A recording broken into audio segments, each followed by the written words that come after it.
Assalamu alaikum.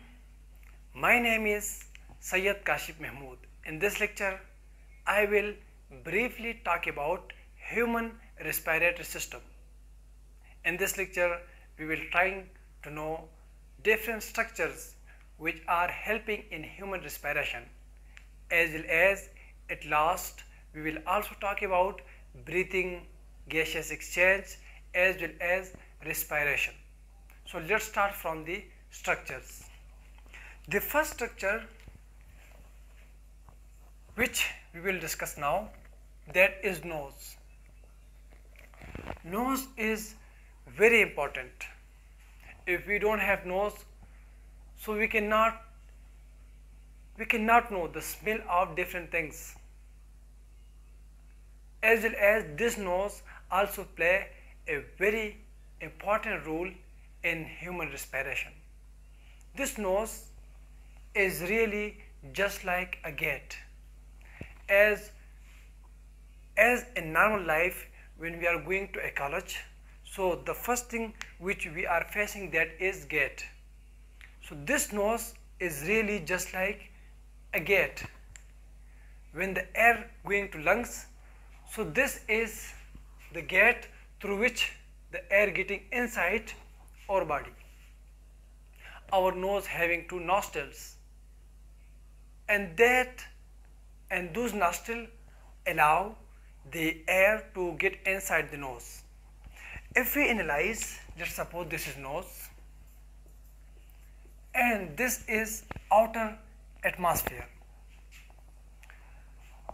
If we analyze in our atmosphere, if we inhaling the air, so the air always be dustful, or we can say the air is dusty, because our atmosphere contain a lot of pollution. So because of that pollution, the air always be dustful, or we can say dusty, having a lot of dust. But when this dusty air coming to nose, after passing the nose, it does not be dusty, it always be dust free, or we can also say that the air is clean.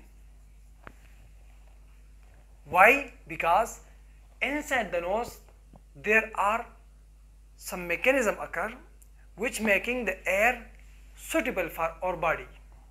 So if the air is dusty, so after passing the nose it become clean, so then there is no dust. Secondly, in our atmosphere the air always be very cooled, but it is not the case. Sometimes we are having a very warm air, but I'm just talking about the normal situation, that the air be very cool, but after passing the nose it does not remain the cool, but it become warm. Why? Because there are a lot of functions which has been occur on the air to make it from such condition to this suitable condition. And as well as if we analyze in our atmosphere, the air be very dry, but while it passing through the nose, it does not remain dry, but it always changing into moist air. Now the question is, how this dusty air become into dust free? How this cool air become into warm air? How this dry air convert or change into moist air? How this phenomena happen? We know that our nose having hair, and this hair is very useful because it always trap the dust particle.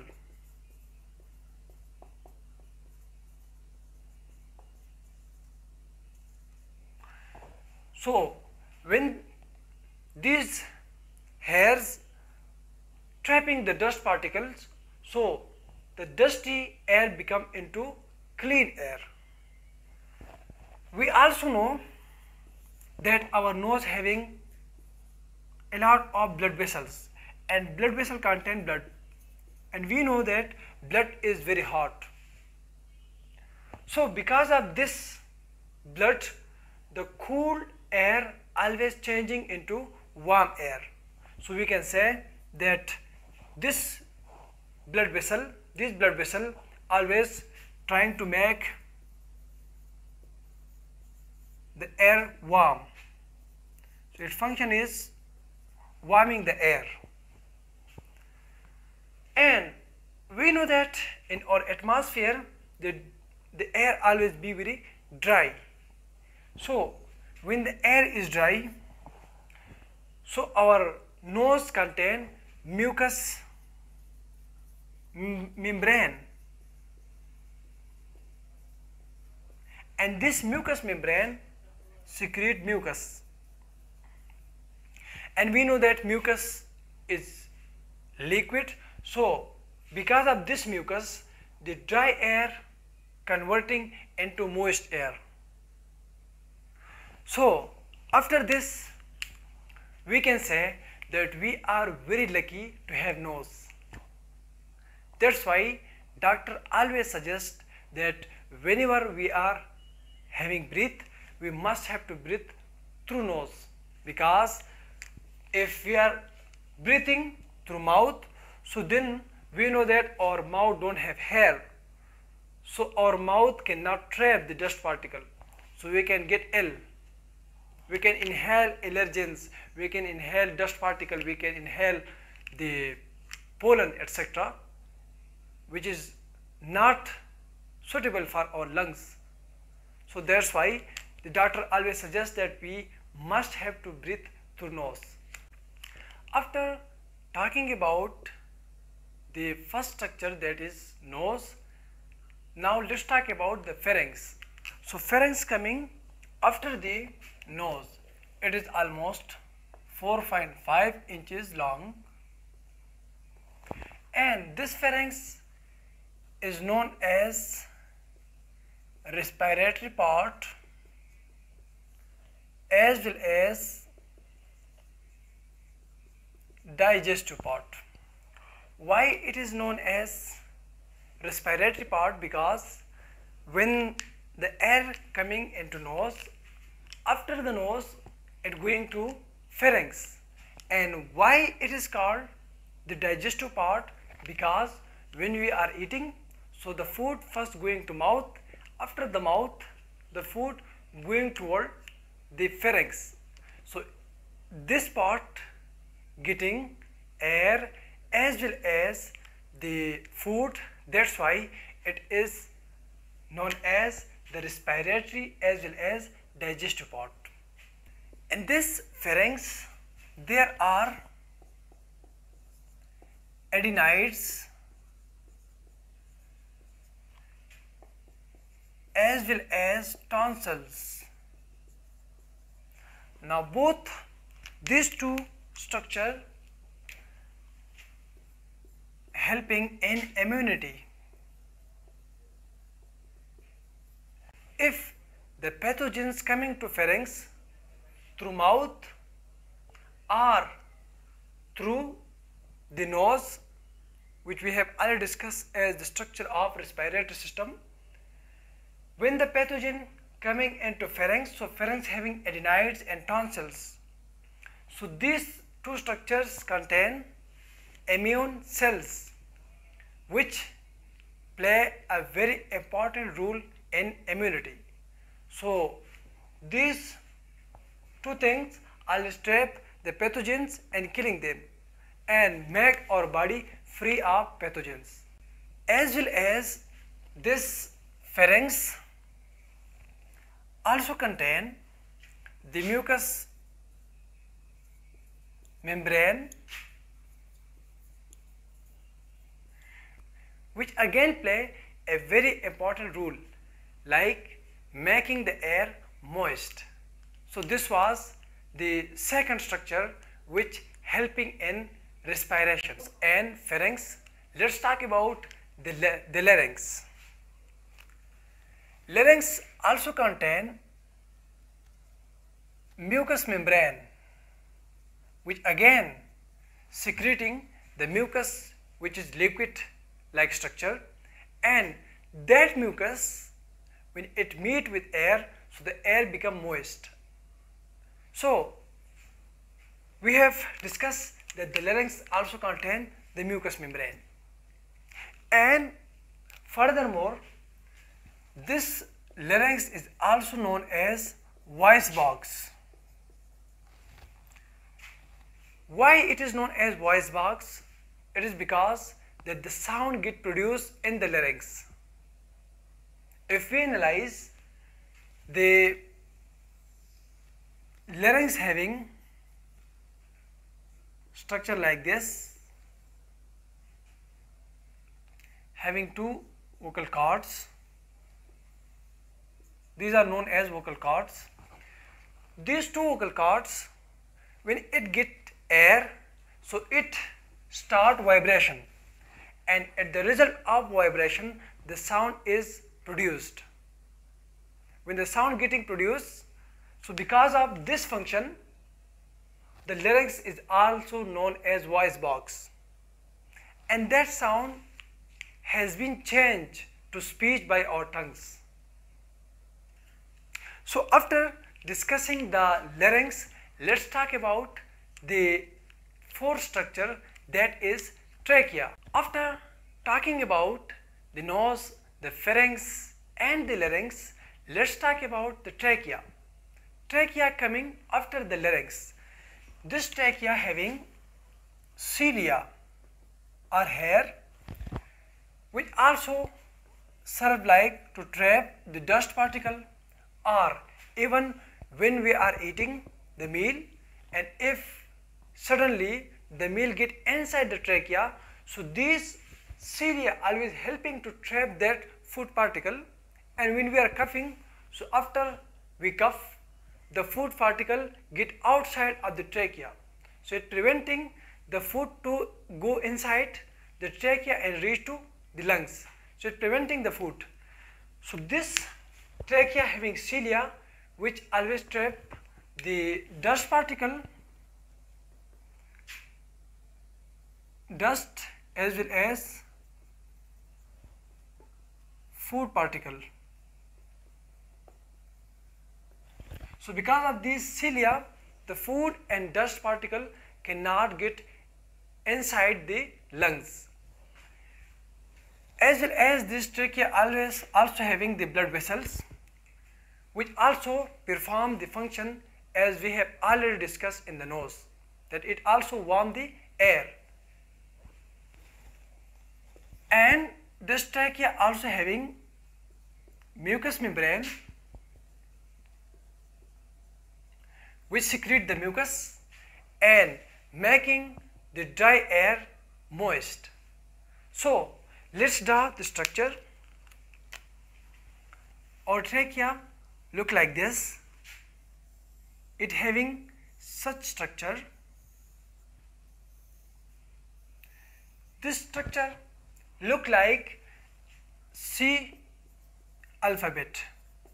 So we are saying that these are C-shaped cartilaginous rings. What is the function of this C-shaped cartilaginous ring? The function is that it prevents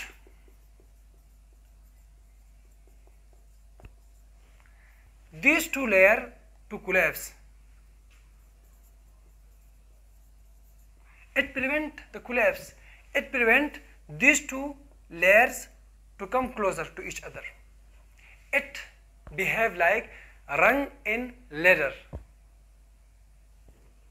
So if we talk about its number, so it is from 16 to 20.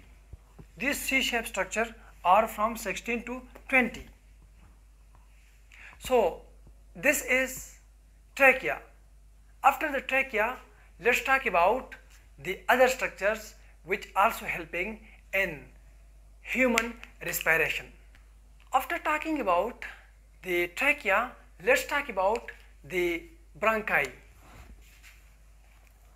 As we have discussed that after the larynx the trachea come, so now I am saying that after the trachea we are having the bronchi, and one is known as bronchus. So this is right bronchus and this one is left bronchus. Now this bronchus get inside the lung. These two bronchi getting inside the lungs. As we have said that the trachea having the C-shaped structure, so this bronchus also having C-shaped structure, but its size is very smaller than that of trachea. Now this bronchus will further get divided into many other bronchi, and at last when this size reach into 1 millimeter or even less than 1 millimeter, so then the term will be bronchiole instead of bronchi. Now this structure, if its diameter is less than 1 millimeter, so this structure is known as bronchioles. Now if you analyze, this bronchiole don't have that C-shaped cartilaginous rings, so it don't have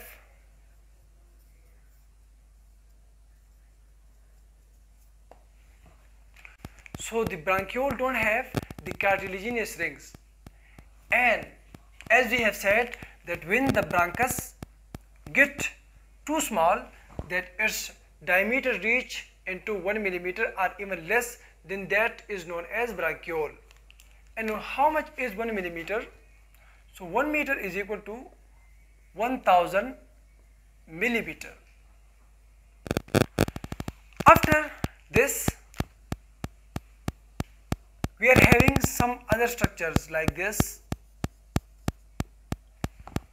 This structure is just like similar, it resembles like bunches of grapes, and this structure contains a lot of alveoli. If I am talking about a single, so I will use the word alveolus. So these are alveoli. But if I am talking about a single, then I will use the word alveolus. And this is a very important structure. This is the respiratory surface. Here the gaseous exchange occur. After discussing the structures, let's talk about the lungs. Lungs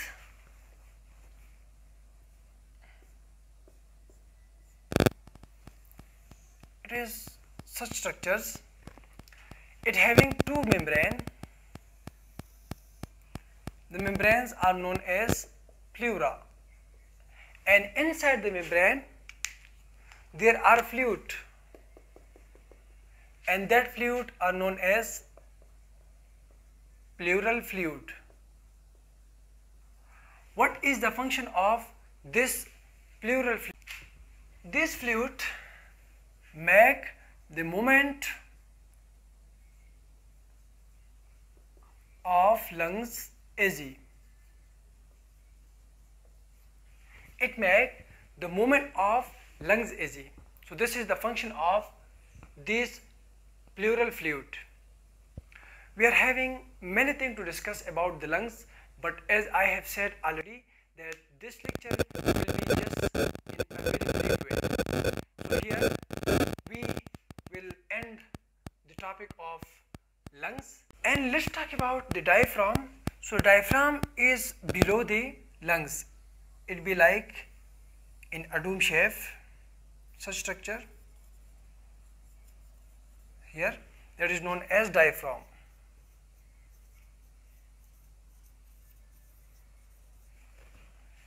and this lungs is enclosed by the ribs. We are having ribs which protecting our lungs, and this diaphragm as well as ribs also helping in breathing. So it was a short discussion on the structure which are helping in breathing and gaseous exchange. After talking about the structures which are really very helpful in respiration, let's talk about the breathing. Breathing having two phases. One is taking in of air and second phase is letting out of air. Breathing having two basic phases.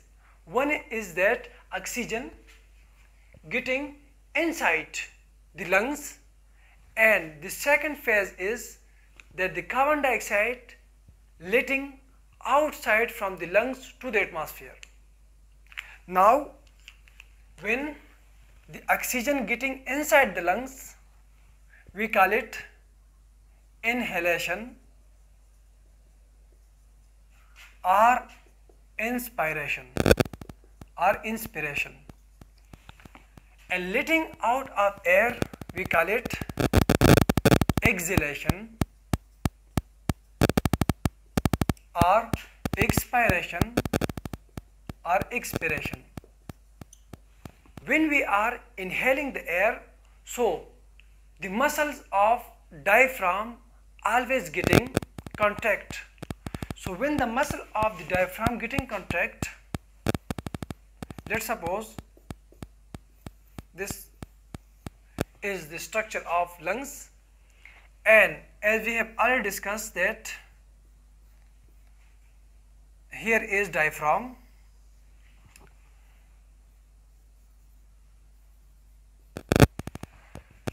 so when the muscle of diaphragm contract, so because of that contraction, this diaphragm get changed from the dome shape to flat shape, so it will become flat. When it becomes flat, so it provides a very good volume to the lungs, so the lungs can expand. Secondly, during inspiration, as we have all discussed this, here are the ribs. So rib also having intercostal muscles inside itself. So when that contract, so the ribs will get outside. So it will also give a very good space to the lungs to expand. So the lung will expand and more oxygen will come inside the lungs, because lungs having a very high volume. So the air will come from the outside to the inside. When the lungs having high volume, so it will having a very low pressure, and as we know that air will come from a high pressure which is there in atmosphere to the low pressure which is created inside the lungs. So in this process the inspiration occur. It means that taking in of air occur in this process, and the other process is letting out of air, which is the opposite of taking in of air. That is exhalation. In exhalation, the muscle of diaphragm, which are known as radial muscle or pharynx muscles, it once again relax. When it relax, so the diaphragm once again going to that dome shape. When the diaphragm going to that dome shape, so it really create a very less space for the lungs. So the lungs must have to be contract. Dome shape, so it give a very lesser space to the lungs. So the volume of the lungs getting less, as well as the intercostal muscle of the ribs also relax. So it also going to inward, closer to the lungs. So the lungs having very less space. So when it having very less space, it means it having very less volume. So when it having a very less volume, so its pressure increasing, and after when its pressure increasing, so the carbon dioxide get outside of the lungs. That is known as letting out of air. We call it exhalation or expiration. So it was a short talk about breathing. Let's talk about the gaseous exchange now. Gaseous exchange. This word is used in three different ways. The first is, this word can be used between the atmosphere and our lungs. Secondly, this word can also be used between the lungs and the blood vessels, and this word can also be used between the blood vessels and the cells. Let's talk about the meaning of gaseous exchange. Gaseous exchange means taking one kind of gas and giving other kind of gas. It means taking oxygen and giving carbon dioxide, or taking carbon dioxide and giving oxygen. So this is known as gaseous exchange. The first thing is, as we have written, that gaseous exchange can be used between the atmosphere and the lungs. As we know that atmosphere gives us oxygen, and our lungs giving carbon dioxide to the atmosphere. So this is the exchanging of gases. As well as our lungs having a lot of oxygen now, so it gives that to the blood vessel, and at the result the blood vessel giving the carbon dioxide to the lungs.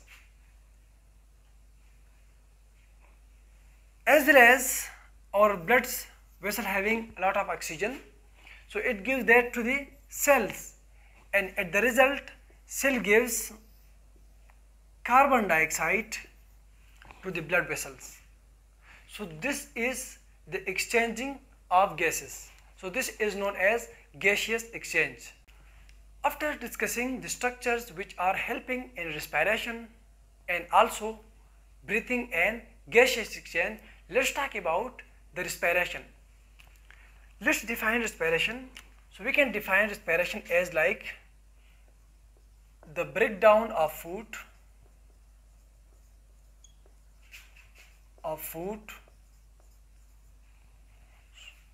so that to release energy,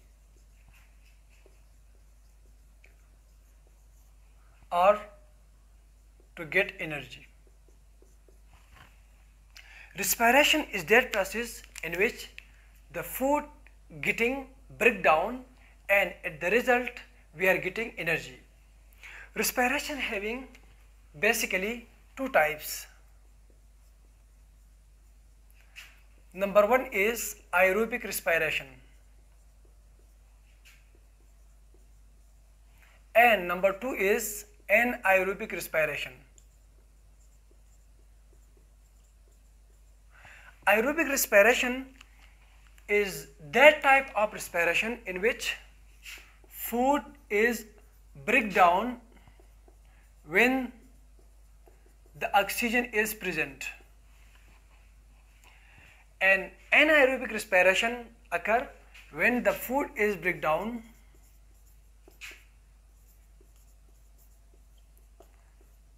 in the absence of oxygen. When there is no oxygen and the food getting break down, this kind of respiration is known as anaerobic respiration. But when the oxygen is present while the food getting break down, this kind of respiration is known as aerobic respiration. We having aerobic respiration. Now let's talk about this in little detail. Let's suppose this is cell.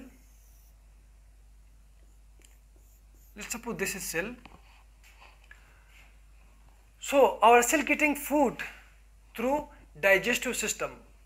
So let's suppose we are having food in the form of glucose,